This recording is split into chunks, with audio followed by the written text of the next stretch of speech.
Hello and welcome to this video for Chemistry 20 in the stoichiometry unit. This is Miss Simpson, and today we are going to look at how to calculate percent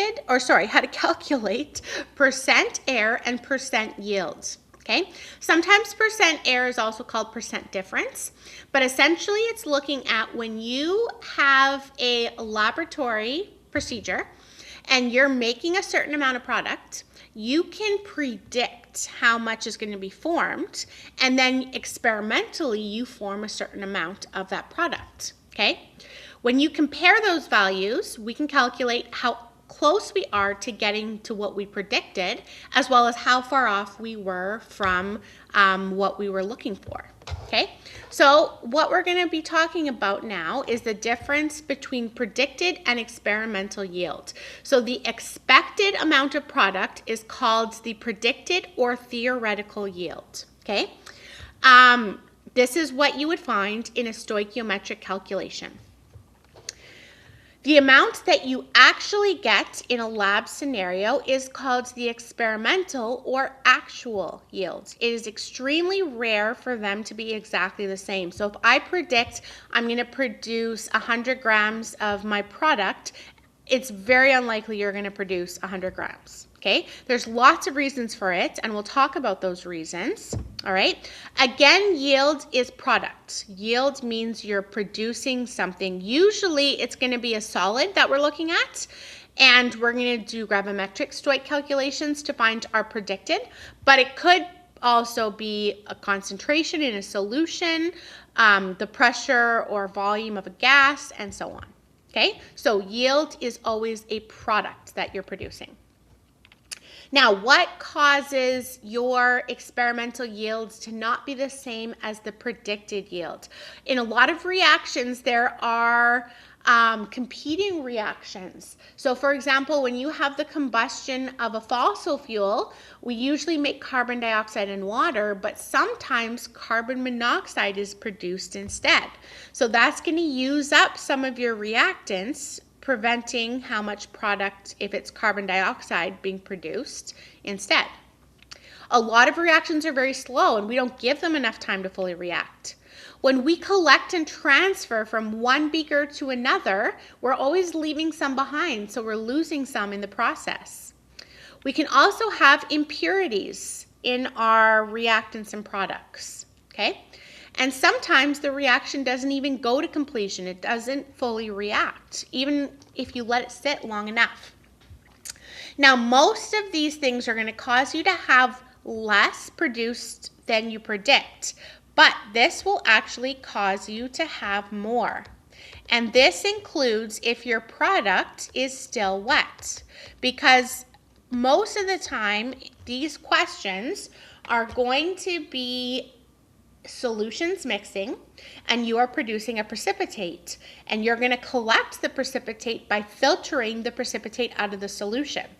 So that's going to start wet. You have to let it dry. If you don't let it dry long enough, there's still water molecules present. It's going to increase the mass of your product so that you may actually get more than you predicted you would produce. Same with if there's any impurities or any of the excess reagents left over on the product. It's going to cause you to have a greater mass than you predicted you would. These other reasons are going to cause you to have less of a mass. And it's very important, if you're doing a lab and you're explaining your sources of error, you're matching the error that you have. If you produced more, give reasons that would cause you to have a greater mass. If you produce less, give reasons that would cause you to have a lower mass, which are basically any of these reasons except for reactant or product purity.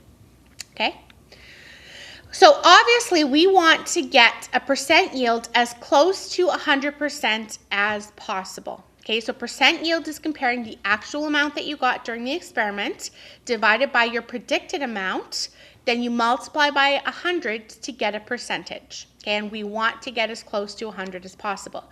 Now it's possible to have under 100 and over 100, all right?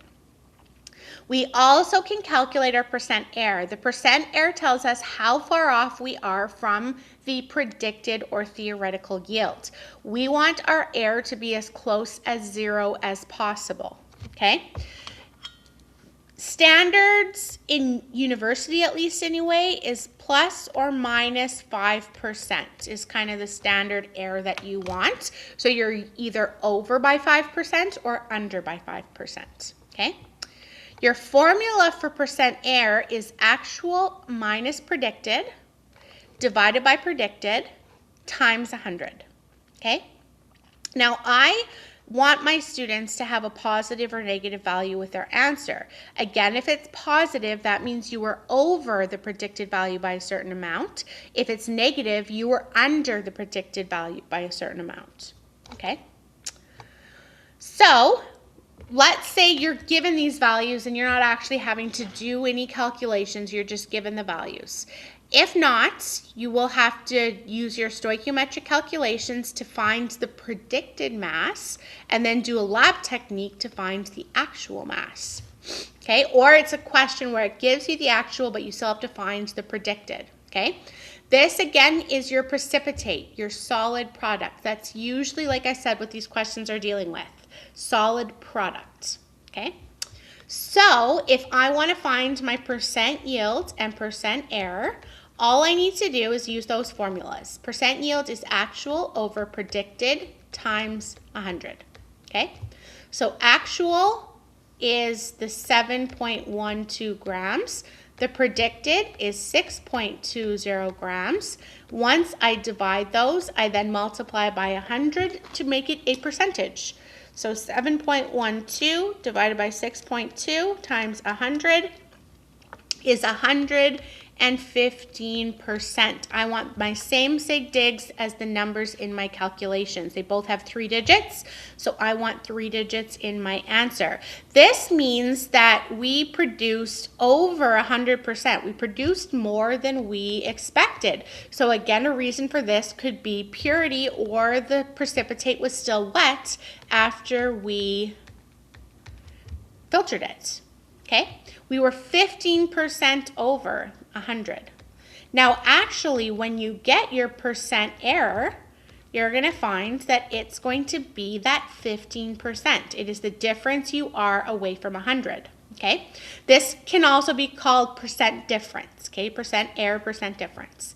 So actual is 7.12 minus predicted 6.20 divided by predicted 6.20. Make sure you put this in your calculator carefully.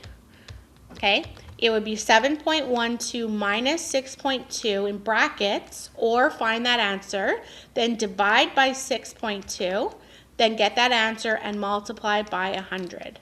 We get an answer of positive 14.8%. So we are off by 15%, and again, it's positive, meaning we produced 15% more than we predicted we would. Okay? Another example, predicted mass of 100, actual of 93.5. So this time we produced less than we predicted we would. So our percent yield is going to be less than 100, and our percent error is going to be negative. So we produced 93.5% yield. So our percent error is again going to be negative. Percent error, percent difference means the same thing. So actual minus predicted over predicted times 100. Okay, so 93.5 minus 100, either do this in brackets and then divide by 100, multiply by 100, and we get an answer of negative 6.50%. So negative meaning we were under the expected value by 6.50%. Remember again, sig digs here still matter. We want 3 digits like the numbers in the question. Okay, so some reasons again for producing less. Maybe the reaction I didn't let it react long enough. Maybe during my transferring methods I left some behind, and so on. Okay, I believe that's actually it for this section.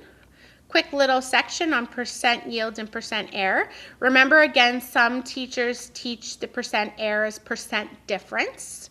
Some teachers also expect you to use an absolute value for your percent error or percent difference. But like I said, I like my students to show the negative or positive because, again, it matches whether you are over or under by your predicted value. Okay, that's it. Thank you very much for watching this video.